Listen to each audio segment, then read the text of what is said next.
Ole amasain laliso Krista mingin chipai kapuk levek chewni tisuanin hei karon lang khat fiu maya kasan mon pi kapo karon da tam lo khom maya achana chu mani mai pe lama midang ti sarmon handa kha tha ti zong na chen te kan na ya tisuanin pathian ni pi ka khan upasi chongmoi hne na tangin kan ram zol nei te ne na lalpa in pon na thu te kan ngai thla thina ti chuan nilai zan pi ka khan puram thil thang hne na tangin pathian thu te kan ngai thla thina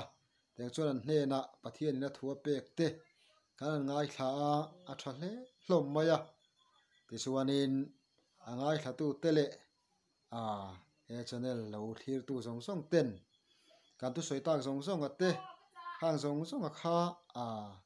kan dilrem lo te po kan tuina zong te po alo ni lo thaya amaro chu pathianin mitin mai hi man na theu min na ya hriatir min na ya keimani kaltang hian tum sang sang anei ani tia te po kha kan hriat tha kan ti a kan don lo kan chan lo vemo keimani kan tui pui lo zong ania wanga a pathian thu lo taria vemo han ngai thak pe lo teu te a om thina hi poi ka ti thina min thu a soi ni chon pathian thu anga soya kha keimani ya kan lo thlit fim thiam kha poimo hle donani te kha thu ma a kan nei ni ti chuan zanina hian phakang tokin pathian thu cha soi kan tum lenga zanin kan thu pui atan i pathian ni azakangem ti mangin pathian thu cha soi kan tum donani i pathian ni azakangem le pathian tu thiang hlim sharin ngai thlang hebrai le khathon hebrai mi te hela le khathon bung som pakhat chang som palina thu atang hian kan chiar nge hebrai mi te hela le khathon bung som pakhat chang som panga na zo ka tang hian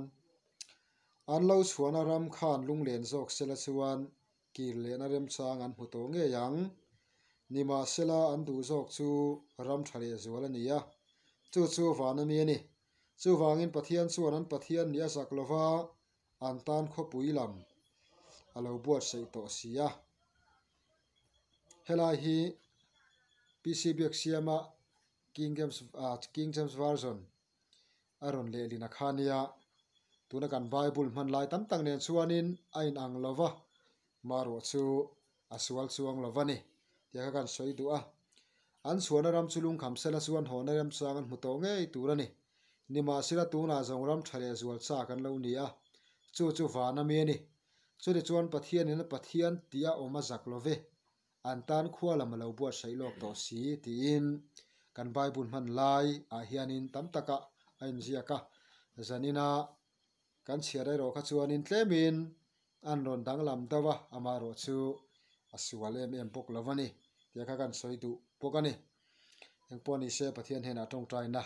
kan nei le photange lalpa kan pathian min hmangai tu i khongai mal som na enkol na duam tak mai kan dongin kan chang thina mi fello kan ni a fapei so Krista thi sena zara tho sangna zara tun din mun hi min thlena ni ti kan hriatin kan thin lungin lom thu kan thril sia tangkai na tam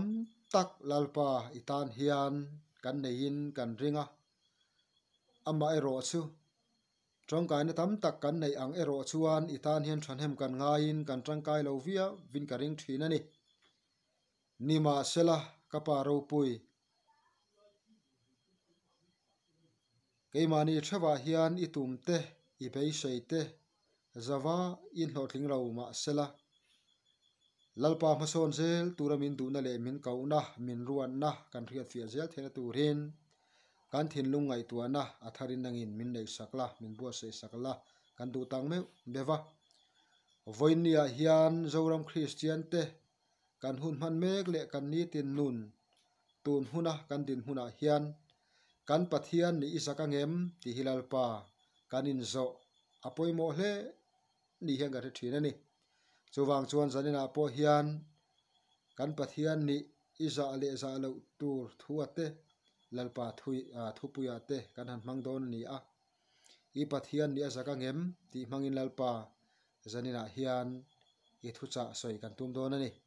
kan soi tu zong zong te tharawin nang mal mi som sakang che Isu Krista mingin kan ti la che amen ole hei pathian thui soi dan sang sang a oma thlir dan sang sang po om boka mitin maya pathian ina thuwa da te min hria tira te ainang fek lova mani chan le mani chui bi achawa kha pathian thu ani chuang lova tharawin ke mani thewa kan din hmuna zirin kan ruam hanna azir te po aniang kan lo in buat saina azir te pon aniang tiang chuan tharau hian mishing azir hianin min khoi danglam thina thu te po hi min pethin ni hian bible atang chuanin a hmu the ni nima sera zanina hian poimo em mai chu hei hi ni tunhunan kan zo ram Christian din mun le ami malang pon chung kwa kan en kol na konga po ni se kau than upa ta thleng pastor tu ma kan bang lawang ni na poimo tak chelte po kan nyang voini a hian kan nun mek dan le kan nun phung kan om dana hian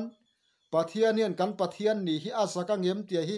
voini a hian chuile tham ni hian ka hriani azorama hian shi sang hi alo leng ve to har sana mang an na po hi zorama hi lo thleng ve to bokani nima sela voini a hian COVID-19 awang hian engang chinge tharau nuna hian zoram Christian hi kan niam engang chin nge Bible chiana ko nga te tong try na ko nga le kong tin re nga hian lalpa kan hnai na ko nga hian kanin tha da o ti zanina hian ngai tua chian hi ahun tak zet ta poimo hian ka riani zorama malaria alo thlenga tam tak chunga har sana thina alo thlenga ni kha khang lai khan malaria wangin zorama mitam takin har sana le thina mangan na antoka ma se tun COVID-19 har sana le mangan na kan ti laka hi chuan kha chu pui miam takani a she pha ta chuan an soi ni voini a chun COVID-19 awangin sang em po zanga em po tro ni na taka chuan kan na thilawani voini a hian unau tu ngai tua chiang tiang si kan hlau lutung na wang le he si hian kan ril rual luan ne lutu ka wang hian pathian lampo ngai sak theilo pathian a thina hial po nei lo khopin kan nun hi kan lo mang mayang ti voine hina hlo om hle hian ka riani kan ma mi huai kalta te kan ma Israel fa ta din mun le Christian ma sa te nun phung zuken le thei chuan khang mi ta na pathian lo nia kha kan pathian tumna kan biang me khian azakhian ka ring lo thina ni tuna kan chiar tak hebrai bung som pakhat chang som panga thuwa khan tin an chuana ram chulung kam sela chuan hona rem sang an muto nge turani nima sela tuna zong ram thale zual cha kan lo ni ti tlat voini a hian tro zoram Christian te hian kan chuana ram lung kham tur hian mel ma se te hian na sat tak hian min be ve hian ka ring ani zum hun hlim na mang ten a kong rang sanga nulat lang wa na konga po niang tro rui thei thila po niang tiang chuan na sat tak mai hian tun huna hian sual hian min be ve me kani kan chuana ram kan lung kham thena tura tan le chu mi sala chung kan tan thena turin na sat tak mai se te hian tun sileng me ka hian na athok ve bokani nima sel Israel fa tele kan ma mi huai kal ta te an zawai chuan an ni e kan tilo an chuana ram chulung kam sela chuan hona rem chang an mu ve to nge tura ni te hona rem chang an mu ve nge mai nima seleng tin nge hnuai azia kan en le chuan nima sela tuna zong ram thale zual cha kan lo ni voinian kan chuana ram han lung kham tla khi a om te chiam hian ka thelawani Krista tel lova nun kan lo man na tro kan ho sang na wang le kan fin na wanga mani du dan le mani tha ti zong mani him pui zong ke kan lo pen thin lai khan ti sa le tharau lama hian hlong na tak tak hlim na tak tak hi kan changem ti zung ngai toila khang ramakha kan chua san ta Krista tel mi lo hlim na le lom na kan ti te kan background him sim kha han thlir le tai la tro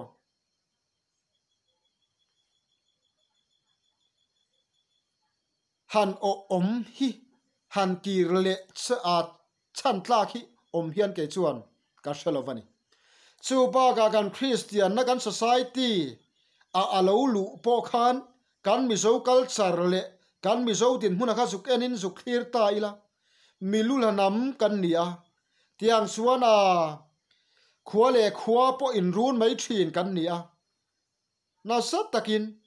khangang chi kan chuana ram Christian kan ni na tura kan chuana ram han lung kham tla kha voi ni hena omem potila khangang khan ka om le cha ka nung le chak ti hi voi ni hian kan om ka ring lovani chu a hlaviau mai thai voi ni a po hian u nau te u in ngai tua chiang chin te nan chu chiang chin te u he sia wang hian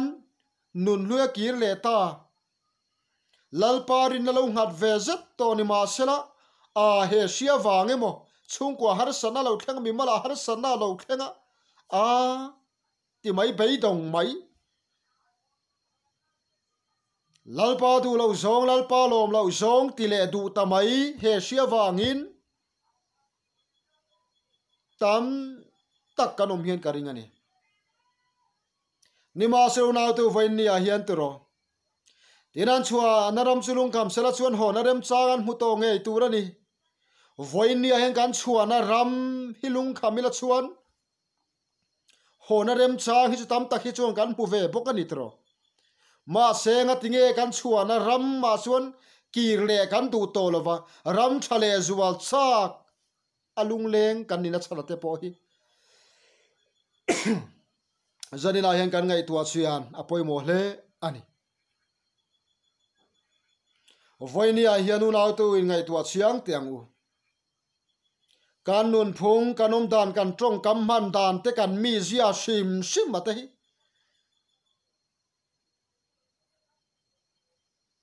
kan in en let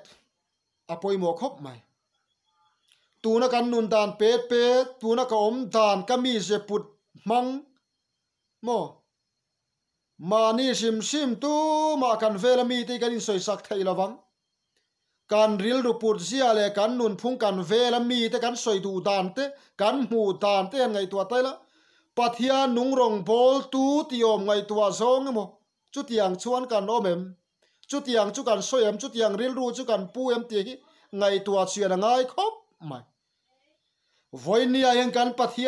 pathian ni hi kan nun phung le kan om dan kan mi zia puta hian alo zak viau theni tro ring lo mi ang mai milem bia vai pathian a be ang maya pathian nung po nei lo wang maya trong kam kan han du tui lo em te huat zong kan han pena em mai te tro kan chunga tha te le an laga be sei kan nei te chunga ro chong kan thale huam thau sia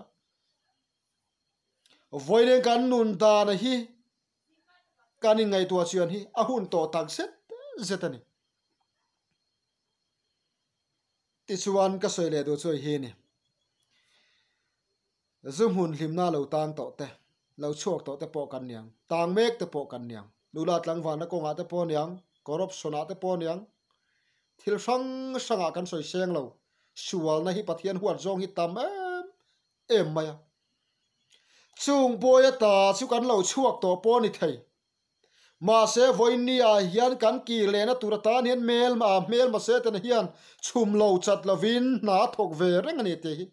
zarina hian kan riat chian apoi mo khop mai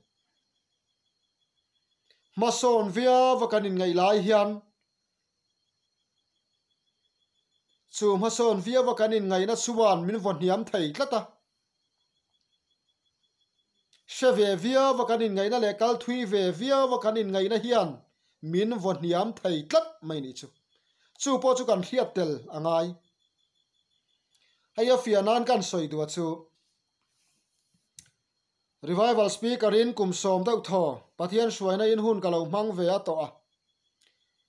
experience po pathian zara pathian min suaina zara ka nga ve khop mai mel ma se tan hian min hne thai lo hi ka ring thina chu mai piala ma suan mitam tak lo kluk to na te lo chiat to na te kan ngai to thina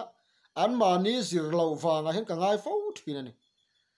ma se voinia hian u nau tu rei tak rong bol lo chuak to engang revival speaker pastor mo ko sanu pa po ni ro se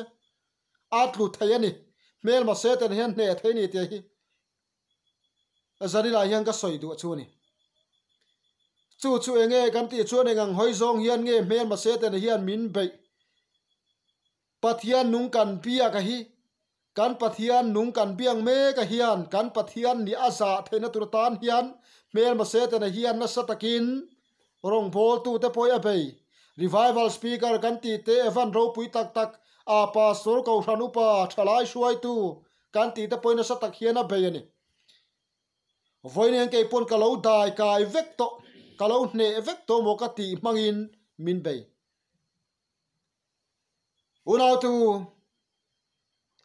chumin bei na chu hei hi ni chapo na ni tro chapo na mang hian mel ma se ten hian mi a bei na sakhop mai sum mangin min hne don lo tia sia mo tiang chuan thil sang mangin zum hun lim na mangin min hne don lo tia sia khoila ya khan nge i pan na lai hi mel ma se ten hian a ve reng che ni ti zanila hian lo se vete hei chu tun mai ka lo hne to ka lo kal san thei to hei chu kan hne sa ati thei ro reng reng ni tin mai hian kan hne to poi do angai thin ani ngati mo kan pathian ni aza lo na turatan voinia hian pathian du zong alom zong achu ni mina ka lo ti to ni lowin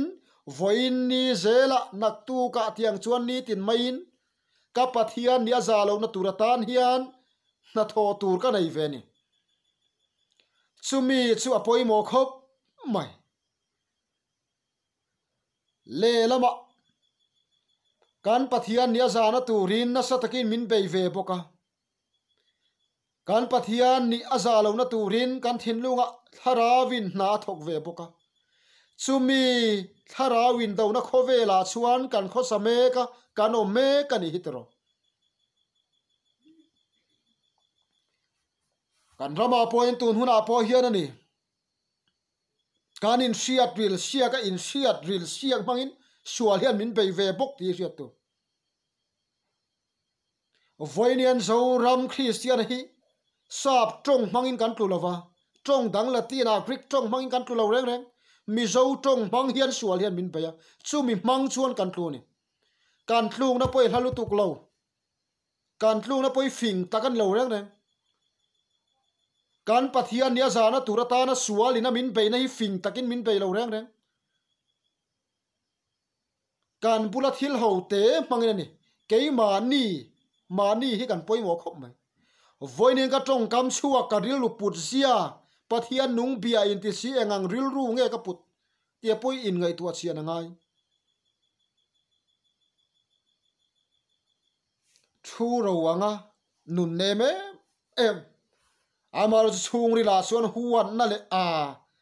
mi te a ernga lu tukang chi te kan tamania pona ma thathuam chung ri ro chuanin khang chi te pokha om thai ni khang te pokha pathian huan song ani i pathian nia zana turatan khan pona ma that cha kha e mer ba se te ne hian a beina che ni lo pona mai chuan tu poi kan thave ka lom tro ma se chung ri la in do na zo ka hi ni tro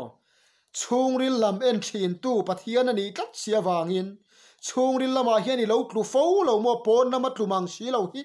chung ri la hian pathian da ni lo bo sia i pathian ni azana tur hian i lo nung fo lo mo chu so ka chu ni voinen poi mo to zo ka chu pon na ma hi chung kan thadu ma lo alam thei mai pathian thu po soi thei mai atong trai thei mai nui sang pon mi biak thei mai ma se chung ril so ka hian ni tro nui sang kan biak te poi kan mi huat per te chung re le chun a kan nek sang mang cho ka van ngei take o kan ti thei klat mai ni chu ni pathian ina thia ral adu ni tinan chuan aram chu lung kham sela chuan hon aram chang mu to ngei turani voinia hian kan chua san ta ge su Krista kan nei to sina chuan ka ti ngai lo ka ti atula ka ti thin ka ban san ngai thin angin voinia point kan ril ru put sia le kan tong kam chuak po hi chial khongai na tel ni foro se pathian thuin min silang hian khongai na chial hi ni thin se atha khop mai unau tu ni ma sela tu na zong ram thale zual cha kan lo ni a chu va na mi ni chu te chuan pathian tia oma zak love atitlat voinia hian kan pathian tia oma za lo na turatan chuan pathian nung betu kan ni na hi kan vela mi te le kan chen pui te thleng na nia kan rong bol pui te thlengin mere thei ho sa thlengin chung hen chu thleng pharo se lali suan heng mi te ber chunga ti chu ka chunga ti an ni atitlat chowang chuan kan chunga tha te chau chunga kan that chuan e kan bible in min pai khanghal chung chu mi sual te poran ti ve thina sin atitlat una tu voini hen kan ngai to thar angai ni kan pathian ni hi voinia hian alo zak viau the ni ngati mo kan nun dan kanom dan voinia hian thi lo ti sual ani point ti su ila tlai lo vani ni minai mo rilo chetak zanina poi lo puwa ponama thadum thin thung ri la ero chuan a rul chungna mi yang mai chutiang lo ni pon voinia hian in siam that na hu ni la nei ila thitlat lovani chowang chuanin voinia gan pathian tia aza lo na turatan chuan enge kan tiang ti sadana te chuan pathian an tilom thei lawati ti sadana chuan thingei turani una tu ti sadan chu enge kan thevek pathian lom lo zong ani ti sadan chu pathian lom lo zong ani awangin tharau dana kan angai ni mi huana thin lung i lo nei ni chuan chu i thi san angai chumi ni lo chuan tharau dan i zo thei lawa thuril tak zanina hian ka soilem lo vania ril tak fing tak zon ron soipo ka tum lem lo man som hal mai thei hi kan ram hian kan mamo zuk chui ril vak po ngai lo mi huar zong nei ni chuan sim mak ro aru ka mi rel chiang ani chuan sim mak ro aru ka zu in te mo khatiang sia thil pathian lom lo zong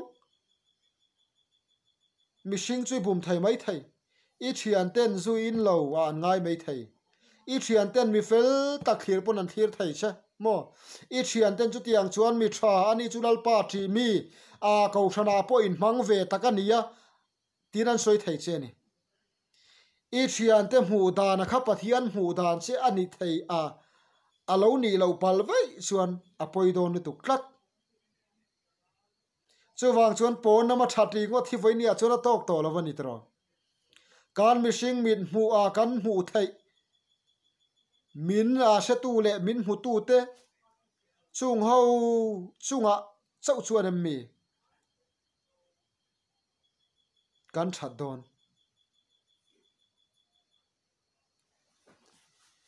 voinia hian tro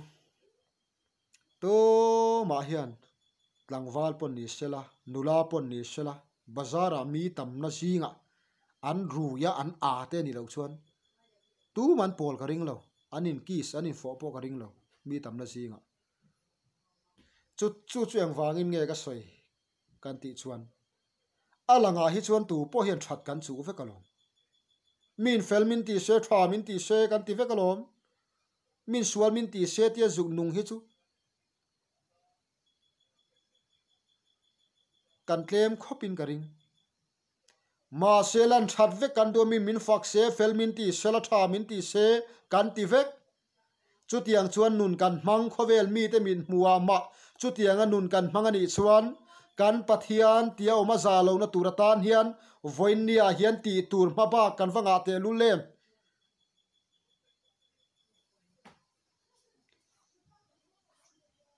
pa tam takte po hin ni mi fa te le mi nu pui ta chunga chuan fel mele me ma sen chung khura chuan bi ngam lo nu pui fana te tan lo om le tuk hin tam chu tiang chuan nu te pon ni thian te bula te midang bula chuan rong bol pui te bula chuan em fel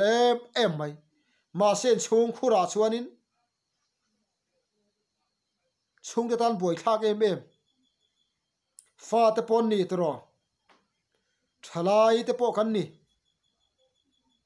kan thian kom te bula chuan fel em tha em kan rong bol pui te bula chuan activity tha em mai kan ni vek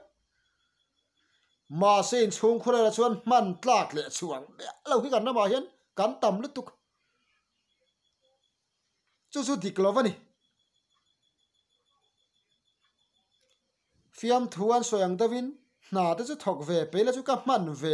maya an ti tur hi kan tam lu tuk ringot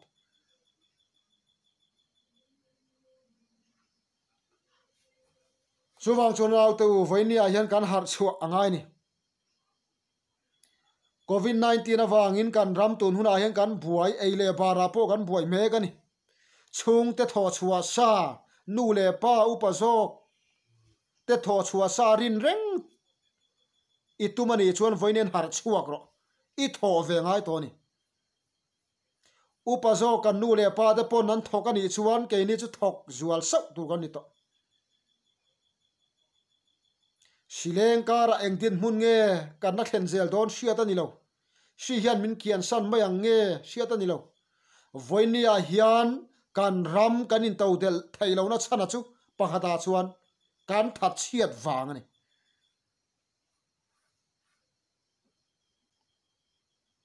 zoram Christian thalai tam takhian na tho hi kan hlau chu ni deuh tlat mai ni ram chang kang zo kan tia te chuan na tho hi lo she lo re ore khatia tha chewe do mo thok pe lo kho om ve de ma selamo atam zo ka khu chuan mania din chua tum nu le pa a sum le pai ring mia alova din chua tum a hi atam zok ani to ni kan rama ve ro chuan tro atar zok in han thoka atlang wal zok anula zok thok thei tu zok chak zok ata hi kan muvum thu zel mai ni voinian chu mi konga po chung kan har chua hun to ni kan ramain to del thailo la chana chu thalai te wang ani nu le pa te chu an thok rim lutuk kan nu le pa te chu thok rim takan ni a thalai zok ate ni that chia chu ni tro Christian pathian nung bia that che tak hi chu ni ta ka chon kan pathian a po hian kan pathian ni hi azak motang kan pathian hi that che tat lovani mani ruina tur po nei lo chung te tho chua sa ruk chop a ru hi kan tam lu tu klat thala ya hian eng wangin nge ruk te kan ruk mayo ti thalai te poi ngai tuang ha bahara chung an that chuat wang ani chu wang chung kan har chuangai eng ram ma hi ram that chia reng hi ding chua kanom ngai lo ruk ten ru ani lo chuan kan ram po hi ni chia ru kan ru te ni lo chuan wa na tang te mo tui mona eng sum te mi ron petop ani lo chuan eng tika ma hen kan ram hi kan in to del don lo re oreng that che ram tam na hian ram in ma son thei lo re chu wang chuan zanina hian kan pathian hi patai matak mai tai malutuk pathian ania wangin voinia hian ke ni po kan tai maturani kan pathian po hian tai maturin min du ni tai ma hi kan in zirti rangai inu le pa tar to tak mai na nan thola ya mo an tho chua sa dila cigarette kuwa izu te khazanina hian in ngai tua chiang la zana chang kan thia poi mo khom mai kanu ka pa chol ve to zok ro ke mani hian kan lo thok ve to nge ti tur zo kan ni lai hian tero har chona tu kan wanga te lu lem sual hian min beina hi zu a chau te ni lo nu la tlangwal na kong a chau te ni mi alovania ngai to chiang angu emodot soi ruk sual lang sar kan ti chau hi ni lo tu la kan soi tak a in khom tai ma em rong po da chuak reng pai mo thu po thiam tang mai mà sẽ là chung ta na trăng cai lâu thì gắn tâm lúc lát mi ta na trăng cai em chung ta na man tlak chuang si lo chung ta đấy mà đi lâu thì gắn tâm lúc cái này cho vàng chuan chung pathian ni à chu kan pathian hiền à za hi cái chu cái ring thuyền này zuin mi chok te kan juk te thuyền ha dam doi ti ruk ruwa khát tiếng kes mi chok te kan juk te thuyền ha mo khang lâu po khae à tâm lúc lát tu ra kan soi ta ka po kha kan ram kan in tàu del na turatan po hian kan har chuangai sim pathian tri mi chu te ma tur hi tom mai ni chu bible zir tin na po ni thok pe lo chu nei poi su se ti tlat cho wang chuan sanina hian kan pathian ni aza lo na turatan enge kan ti tur zuin lo ringo tem mi ruk lo ngo tem mi mo nudat lang wal na konga tan lo ngo tem mi dot soi lo ngo tem mi ei ruk lo ngo tem mi chu sual lang sar ani ma se tu na kan soi ta ka pha apoi mo khop mai Christian kan ni chuanin pathian hen tei ma turin min du ni mi tei ma bible hen en char chaila lalpana than ne a ko te reng a man te reng a hi mi tei ma ani je mi tha chia pathian ko ngai lo ti sa tak po mi tei ma ani je la ni chowang chuan mi tei manana ana hi chu kham khop athar thi mi tha chia chuanin ruk tu ra zonga mo yang chuanin mi tei mai la anwak tu du thi pathian thu a po hian ni bible chiar pai tong trai pe kan ti te hi ngati nge mi te hian an ron fo thin a chan chu an kham khop mai pialama mi te tan duang chuak thei to zo kani chowang chuanin zanina hian kan pathian ni aza lo na turatan hian ti tu kan wanga te lu lem tro sualang sar kan khoi lo ngot awang khan kan pathian ni hi azak lo ngot lova voinia yang Christian kan nia Christian ram kan ninang hian kan pathian po hian in to del tur hian ke mani an tei mak na dani tei ma turin min du ni mo thok ri ma tei ma a ring lo mi te ne ta pur cho reng mai kan pathian hian min du pui ani lo kan pathian hian voinia hian enge min du pui ring lo mi te le pur kan va chong na shin te point an ni zong pathian nung bia an ni boka an ram Christian an ni bo Christian ram an ni boka an tei ma boka an ram so in tau del pathian nung bia an ni boka an pathian ni poi anwam ngotang an ti thena turin voinia hian kan ngai tu athar apoi mo atom nan pahat ka sei do chei hi ni ami mal takang pon han soi tai la tro helai han sor jim do tai la voinia hian rui bung ruk ru thin mo tianga as huai kom bol kan ti khang nu le pa te khan han ngai tu chiang taula rui thin da po in ngai tu chiang tai la khatia khotla nga buai le khatia nga ming thang hatai nom khan inu le ipa abikin ipa khan ipa ni kha nuamati viau ringen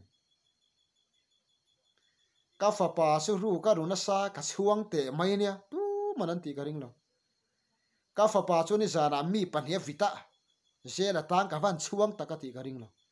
thil sual kan ti le nu le pa lom lo zong khotlang dan hok sak zong kan om hian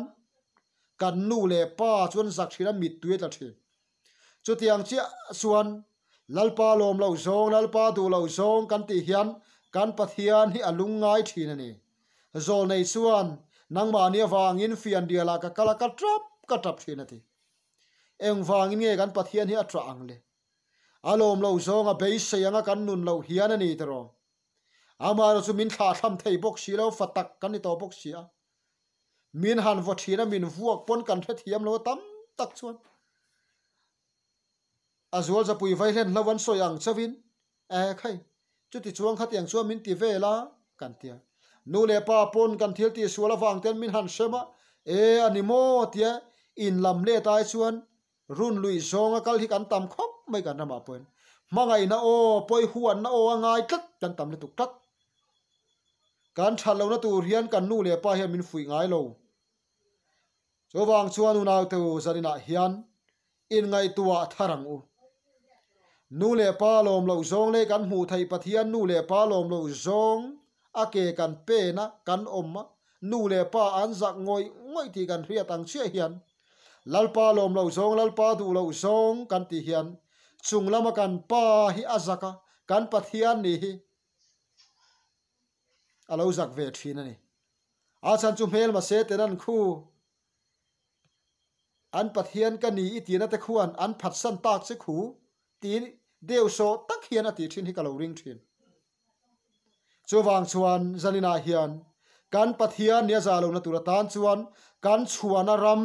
zum huna ta chu kan ni point nula tangwana konga ta chu kan ni pong corruption ta chu kan ni point chuana sang lalpa telo himna lomna kan lo zon na ta kan lo chua san to ani chuan voinen kir to lova lalpa du zonga ke penzel thai tu le kan pathian nia zalo na turatan le mel ma se tenan mo min nui so lo na turatan so ifa i chuan ve em chu atluk le tak so in le tak so ti le tak so mi na anrin ang tok ve lek khian pathian i tri lawang u atluk kha ka ring renga anti ang tok lek khian voine hian om tum lo tu min karin an lo hle maya anti thena turin mo a in ve na sa te reng nen ai ruk ve na sa thei te reng chu tiang kha tiang chun aom ve na sa thei te reng nen dora soi ve na sa thei te reng nen mirel ve na sa thei te reng nen a huan mera pek chet ve thei te reng nen chu tiang ang mi ani thin te reng avamak te lu em tu na chuan khapa khani to mi lo khanu kan ria thin khani to mi lo anti thena tur hian lalpan voine hian adu cheni min duani chu tiang tur chuan in buat sayang u mo asa trong takin ka cha du chu hi ni you are still the best I thaber ti hi pathian mu dan che ni I thaber ani ti hi pathian ina mu dan che ni wangin I thaber na kha voinia hian I thelom kho veng I rong bol puite mo I mu phak chin mai pia lama I mu thai mia lo ni ma se iri ne mem lalpa laka hian nasatakin lantiro you are still the best I thaber ani ti hi lalpan ati na se ni tat chowang chuan ka ngai thei to lo chu ti khati om tak tak lo ngai thei to lo ti chu ya ti vel mai ni ke po hi kuwa ena sami ka nia kuwai ka edu a ka thu em ni khada za somo man te I chang te po ka nei thina ni ka ngai thei lo te ka tia ma se ka puman na tak tak mai chu ei chang nei pakhat ma ka nei lo ka pula hian kuwa ron chop tur ma se la ka ei chak hlat lo kar khat te thak khat te ka ei lo mai ka ngai thei ni ngatinge kuwa ha milo salbet viau ti na ni chu tiang che chon tero kong sang sanga hian ta nei kan nga thin khop mai chu mia ta chu mo chuak turin lalpan min du ni tin an chuan ram chulung kam sela chuan hon rem chang mu to nge turani nima sela tu na zong ram thale zual cha kan lo chu he lei mi ni lo vara mi ni chu wang chuan he lei hi chu kan kum hlun tu ram ani tat lo he tak sa po hi mo kan chom zel do lo kan kum hlun do lo reng reng